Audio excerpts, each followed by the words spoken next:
Soy Andrés Flores Luna, estudiante de Relaciones Internacionales en la UNAM, para la asignatura Política Exterior de México 3 con la profesora Elizabeth Aquino Palmero. Presento aquí un breve documental sobre la trayectoria de México en el escenario internacional. La historia que veremos no es lineal ni uniforme. Esta pasa de la neutralidad de la Segunda Guerra Mundial a la represión de 1968, del papel de potencia media en los 70 al sometimiento económico bajo el Tratado de Libre Comercio. Es la historia de un país que buscó autonomía, pero terminó atado a su vecino del norte. En los años 40, México apostó primero por la neutralidad en medio de la Segunda Guerra Mundial. Esta postura se rompió con el hundimiento de los dos buques petroleros en el Golfo de México por parte de la Alemania nazi. La respuesta fue declarar guerra al eje y entrar en conflicto con un mensaje claro. Sí, había cooperación con Estados Unidos, pero no a cualquier costo. Se negó la instalación de bases militares extranjeras, se defendió la soberanía y al mismo tiempo se aprovechó la coyuntura para impulsar un nuevo modelo económico. La guerra abrió espacio para la industrialización por sustitución de importaciones y fortaleció un presidencialismo que ordenaba a sindicatos y campesinos bajo la bandera de unidad nacional. Como lo explica en su reporte del 2007 Rafael Velázquez Flores, la combinación de factores internos y externos dio a México una capacidad de negociación internacional sin precedentes.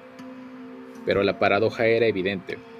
Mientras en el mundo México proyectaba estabilidad y capacidad de negociación, dentro de este mismo persistía pobreza y rezagos educativos que el Estado nunca pudo resolver del todo.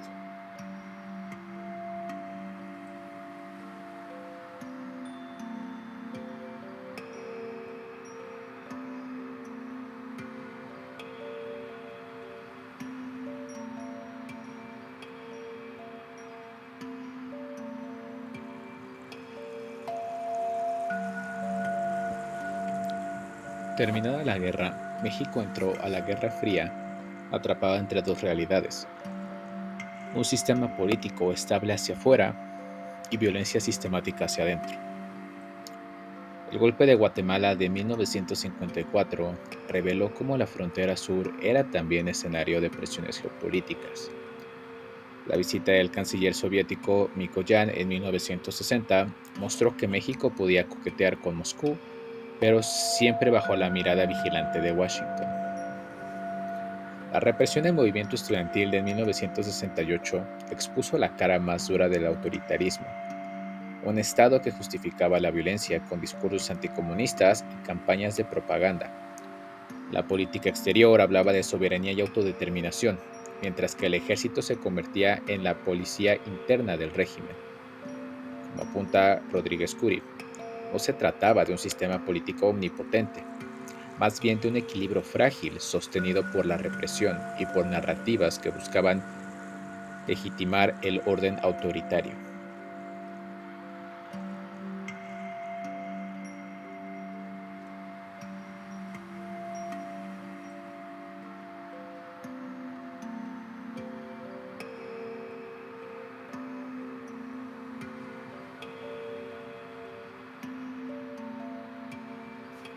En los años 70, México alcanzó un perfil distinto, el de potencia media. El petróleo daba poder de negociación y por primera vez la diplomacia mexicana era reconocida como la voz de un país que podía mediar entre bloques enfrentados. La presencia en foros multilaterales, la defensa de un nuevo orden económico internacional y la política activa en el diálogo norte-sur dieron un prestigio inusual en América Latina. En estos años se lanzaron iniciativas concretas que reforzaban esa proyección, como la creación de organismos regionales, la participación en conferencias de desarme e incluso acuerdos innovadores como el de San José, que aseguraba petróleo a precios preferenciales para países de Centroamérica y el Caribe. Aquí México ya no era solo observador, se presentaba como proveedor de soluciones en un mundo marcado por crisis energéticas y las tensiones aún presentes de la Guerra Fría. Pero detrás del brillo externo habría grietas internas. La riqueza petrolera se convirtió en una apuesta riesgosa. El endeudamiento externo se disparó con la expectativa de que los precios altos del crudo serían permanentes. Cuando vino la caída, el país se encontró sin reservas y con una economía frágil. El año de 1982 marcó un antes y un después. La declaración de moratoria en el pago de la deuda externa simbolizó el derrumbe de esa imagen de potencia intermedia. Lo que había sido autonomía y margen de maniobra se transformó en dependencia. La inflación golpeó con fuerza. El desempeño creció y los ajustes estructurales dictados desde Washington se volvieron inevitables. En mediador regional, México pasó a ser visto como un alumno disciplinado en el FMI y el Banco Mundial. La política exterior, que en la década anterior había presumido independencia y liderazgo, se subordinó cada vez más a la agenda de su vecino del norte. Como advierte Bernal Mesa, esa transición no solo fue económica, también fue simbólica, pues México dejó de hablar en nombre del tercer mundo para convertirse en un engranaje más del nuevo orden neoliberal.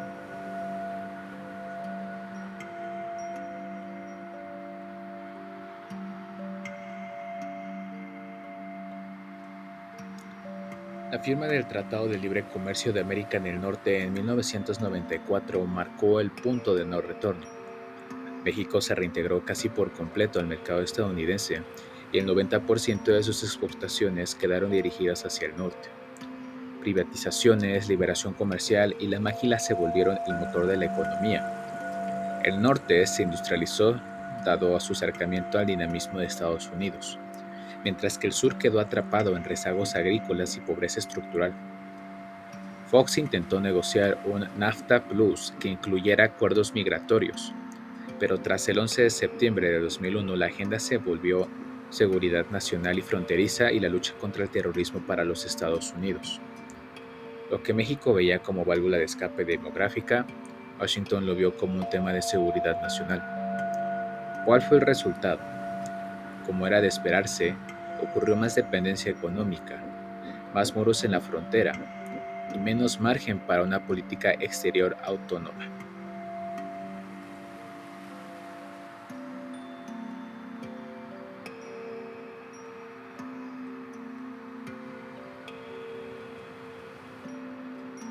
La política exterior mexicana, en la actualidad, ha navegado entre principios históricos y pragmatismo obligado. Se habla de soberanía y no intervención, pero el peso de la economía mantiene al país atado a los Estados Unidos. La trayectoria muestra un patrón constante.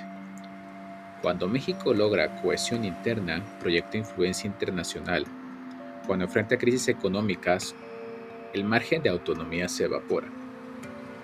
Y hoy sigue existiendo el dilema: apostar a América Latina y el multilateralismo o aceptar que su destino está marcado por la relación asimétrica con los Estados Unidos.